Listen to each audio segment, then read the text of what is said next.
Okay, let's picture this. Westminster Abbey, it's late 1396.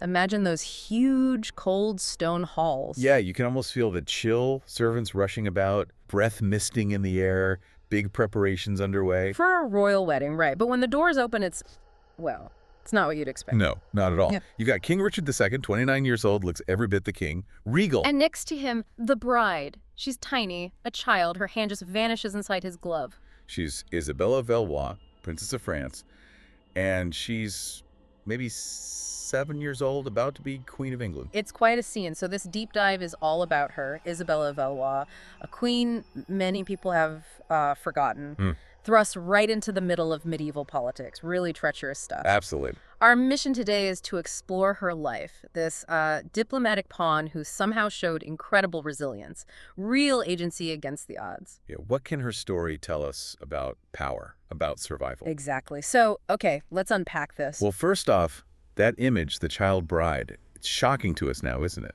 But we have to remember, in their world, these kinds of marriages were, well, fundamentally political tools. Driven by necessity. Pretty much.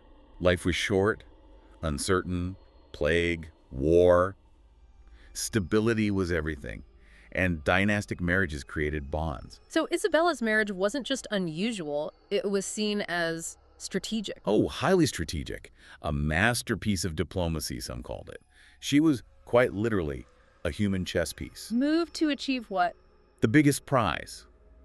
An end, or at least a long pause, to the 100 Years' War. Right. And what about her childhood before all this in France? She was born November 9, 1389, daughter of King Charles VI of France. Who history remembers as Charles the Mad. That can't have been easy. Imagine. An opulent court, sure, but overshadowed by her father's terrifying mental breakdowns. What kind of things happened? Terrible episodes. He'd think he was made of glass, terrified of breaking, or he'd refuse to bathe for months, attack his own knights. Gosh, for a young child, that must have been deeply confusing, frightening. Absolutely. You picture little Isabella watching this, the fear, the instability. It shapes you, doesn't it? And all this against the backdrop of war. Exactly. The 100 Years' War had been grinding on for nearly 60 years by then. Devastating for both England and France. Utterly devastating. Treasuries empty, people exhausted. By the 1390s, everyone craved peace. But peace needed strong guarantees. Bonds that could not easily be broken, as they said. And Isabella's mother, you mentioned her. Isabella Bavaria, a formidable woman, very politically astute. She knew her children, especially Isabella, were valuable assets. Cards to be played. So she saw this a potential alliance. Oh, certainly. She understood the game. Okay, let's bring in the groom, Richard II. What was his situation? Well, he was still deeply grieving. His first wife, Anne of Bohemia, had died the year before. Good Queen Anne, they called her. Yes, apparently much loved. And crucially, her death left Richard without an heir. The political pressure must have been immense. Huge. His counselors were pushing him to remarry, secure the succession, but he was resistant. Why? His marriage to Anne seems to have been one of genuine affection, quite rare for royals then. Replacing her felt wrong to him personally. So how did the French even dare propose marriage to a 6-year-old, given his state of mind? It was audacious, wasn't it? But they sweetened the deal massively. How so? It wasn't just Isabella's hand. It was an enormous dowry, 800,000 French francs. A fortune. Wow. That would certainly help the English treasury. Exactly. And even more importantly, a 28-year truce. Think about that.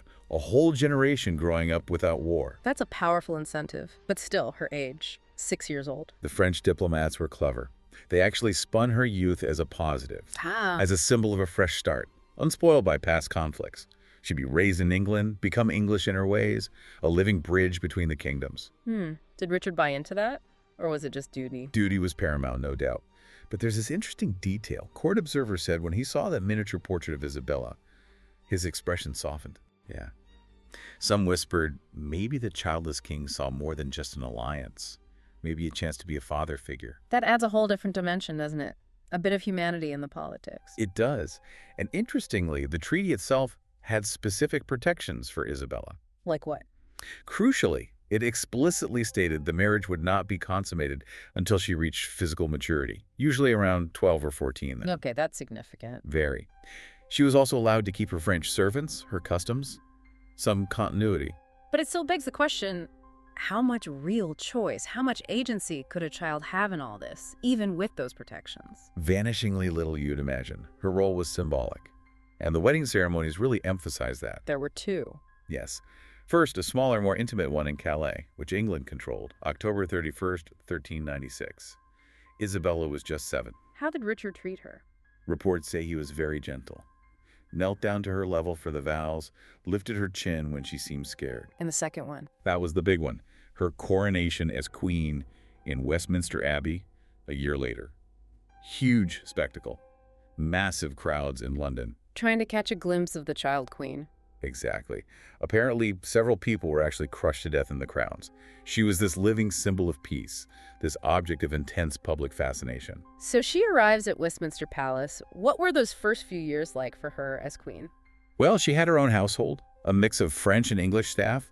Her days were packed with lessons. Languages, courtly manners. All of that, yes. But also the very specific etiquette of the English court. How to behave, what to say, even what to drink. Apparently, she learned to prefer wine over ale. And she learned English quickly. Yes. Yeah. Reportedly picked it up with a court accent. And Richard himself seemed genuinely interested in her. How so? He visited her often, brought gifts, seemed to enjoy her company. She apparently started looking forward to his visits. A sort of formal affection grew between them. Did she make friends her own age? She did. She became quite close to Margaret Holland, who was the daughter of Richard's half-brother. So a mix of formal duties and some semblance of childhood. Exactly. These royal households were complex places. Political training grounds, yes, but also where personal bonds formed. She wasn't entirely isolated. And even then, she was observant. There's that anecdote. Ah, yes, it's fascinating. When she was about 8, she asked Margaret Holland something like, "Why did the English nobles watch each other so carefully? Everyone seems to be waiting." From an 8-year-old, that's incredibly perceptive. It really is. Coming from the French court, maybe she saw the tensions more clearly. Margaret apparently explained about Richard's difficult reign. His conflicts with the nobles. Right. His reliance on favorites. How even the peace with France, her very presence, was controversial for some English factions. They saw it as weakness. So even at 8, she's learning that her existence is political. Deeply political. She embodies something much larger than herself. She could feel that underlying tension Margaret described. And that tension was about to explode, wasn't it? Early 1399. Yes. The atmosphere at court changed dramatically. Hushed conversations, worried looks. Richard was distracted. Because his exiled cousin, Henry Bolingbroke, had returned. Precisely. Landed with an army. Claiming he just wanted his inheritance back. But nobody really believed that. How did Isabella realize things were serious? She woke up one morning, some of her English ladies-in-waiting were just gone. Then she heard shouting outside. And Margaret Holland came to warn her. Burst into her room, pale-faced. Told her, "You must pack immediately. We're leaving Westminster tonight. For the Tower." The Tower of London? That sounds ominous. It was both a palace and a prison, wasn't it? And in times like these, the line blurred. She was moved to secure apartments. Comfortable, but definitely contained. And her English staff were dismissed. Most of them. Leaving her mainly with her French ladies. Her isolation must have felt sudden and scary. A real shock after the relative security she'd known. Then Richard shows up. But he's changed. Dramatically. She saw him on her second day there. Not the composed king she knew. Rumpled clothes, unkempt hair, a sort of wildness in his eyes. Reminding her of her father. Uncomfortably so, yes.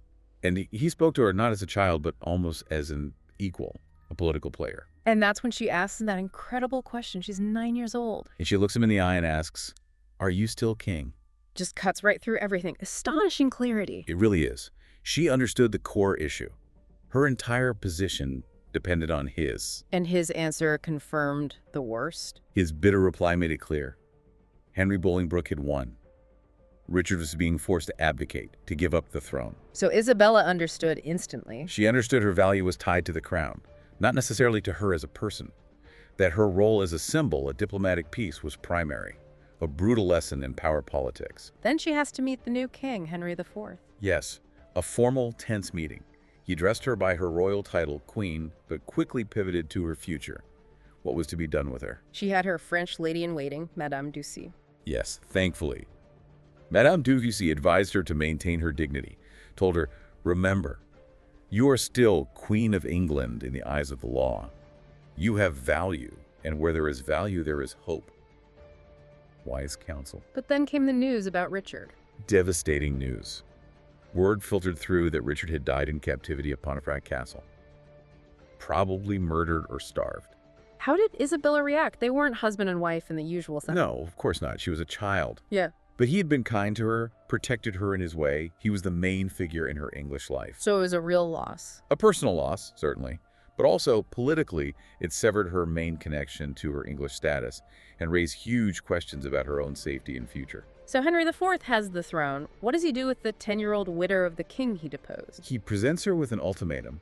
She can go back to France, but there are conditions. Which were? She had to formally acknowledge Henry as the rightful king, and she had to renounce any claims she might have as Richard's widow. A tough choice for a 10-year-old. Basically, accept his legitimacy or stay in England under uncertain circumstances. Exactly. It was politically very clever on Henry's part. If she agreed and left, it weakened any potential French support for lingering Ricardian loyalists. And she eventually agreed. She did. In the summer of 1401, she returned to France. Must have been a strange homecoming. Very bittersweet, I imagine. Leaving the only home she'd really known for 5 years, but going back to a family in a country that now felt a bit foreign. How so? Well, she apparently spoke French with a slight English accent now, preferred English fashions. And of course, she carried valuable knowledge about the new English regime. Making her useful to the French court. Very useful. But her reunion with her parents was complicated. Her father's mental health was worse. And her mother, Isabel of Bavaria, Welcomed her back, but perhaps with a calculating eye, seeing how Isabella's unique experience could benefit French interests. Caught between roles again. But then, another marriage prospect emerges. Yes, in 1403, a proposal from her own cousin, Charles, Duke of Orleans. How old was he? He was 29, the same age Richard had been when she married him.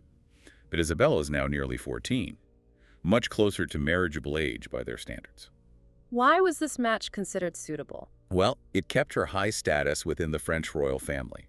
It allied her with Charles's influential and cultured court. And perhaps most importantly, it offered the chance of a real marriage. Based on more than just politics. Potentially, yes. Mutual respect, maybe affection. Isabella was approaching maturity. Her own views started to matter more. And Charles seems to have understood her past. He did, remarkably so. He apparently told her during their courtship something quite direct. I am not seeking to marry the former Queen of England. I am seeking to marry Isabella of Valois, the remarkable young woman who survived the courts of 2 kingdoms. Wow, that must have meant a lot to her, to be seen as herself. You'd think so. She reportedly found herself genuinely attracted to him. It felt different. She felt seen as an individual. So they marry. Yes, a grand wedding in Paris, June 1406. Isabella was 16. Witnesses noted her confidence walking down the aisle. A contrast to her first wedding. A huge contrast. No longer the frightened child, but the young woman stepping into a future. She had more say in choosing. It seemed like a genuinely happy period for her. And her life as Duchess of Orleans? Was it happy? By all accounts, yes, at least initially. Charles was a devoted husband, an intellectual companion. He wrote poetry, loved music. And their court. Became known as a center of culture and refinement. Isabella herself patronized arts, set up a scriptorium for copying manuscripts. She developed her own political voice, too. Charles valued her opinion. He did. Her experience in England gave her unique insights into European politics. He respected her judgment. She was really flourishing. And then she became a mother. Yes, her daughter Jean was born in 1407. Isabella was apparently determined to be a hands-on mother. Different from her own upbringing. Very. She insisted on nursing Jeanne herself, which was unusual for high nobility. She vowed Jeanne would know her parents' love and protection wouldn't be just a political piece. Trying to give her daughter the childhood she never had. It seems that way, doesn't it? How our own experiences shape how we want to raise the next generation. But politics intervened again. Tragically, yes. France was descending into civil war between the Orleanist faction, Isabella's new family, and the Burgundians. And it got personal. Horribly so. In November 1407, Isabella's father-in-law, Louis of Orleans, was brutally assassinated in Paris by agents of the Duke of Burgundy. Oh no. How did that affect Charles and Isabella? It transformed Charles. His grief turned into a burning desire for vengeance. The cultured poet became a warrior, obsessed with defeating the Burgundians. And Isabella's role? Does she retreat? Quite the opposite. While Charles was away campaigning, Isabella stepped up. She managed the family's vast territories, dealt with finances, used her diplomatic skills. So she became a leader in her own right. Absolutely. No longer just a symbol or a wife, but a capable administrator and political figure. She also gained respect for organizing relief for victims of the conflict, a woman who had fully embraced her responsibilities. But her health started to suffer. Sadly, yes. She had two more children in quick succession, a son, Charles, in 1408, and another daughter, Margarita, in 1409. And the last birth was difficult. Extremely difficult. Complications nearly killed her. It seems her health was permanently damaged afterwards. She was advised not to risk another pregnancy. So her final years were marked by illness. Physical weakness, yes. But reports suggest she remained mentally sharp, very engaged with her children's education, managing affairs when she could, still involved in cultural pursuits. Facing illness bravely. Her courage became quite legendary, facing what was probably tuberculosis or complications from childbirth with determination. She didn't just give up. When did she die? She died on September 13th, 1409. She was only 20 years old. Just 20. An incredibly short life, but packed with extraordinary events. 3 kingdoms, 2 royal marriages, the heights of power, the depths of political turmoil. She experienced so much, and apparently she was genuinely mourned across Europe. What do you see as her lasting legacy? I think she's a powerful example, really, in an age where women, especially royal women, were seen primarily as assets, as passive figures. She carved out space for herself. She wasn't just a victim. No, far from it. She showed agency, leadership, resilience. Even her arranged marriages, particularly the second one, seemed to have become genuine partnerships based on respect. She was more than just a pawn in someone else's game. It's a fascinating story, caught between our modern ideas about childhood and consent and the stark realities of her time. It really challenges us, doesn't it? To think about agency within constraints. Yeah.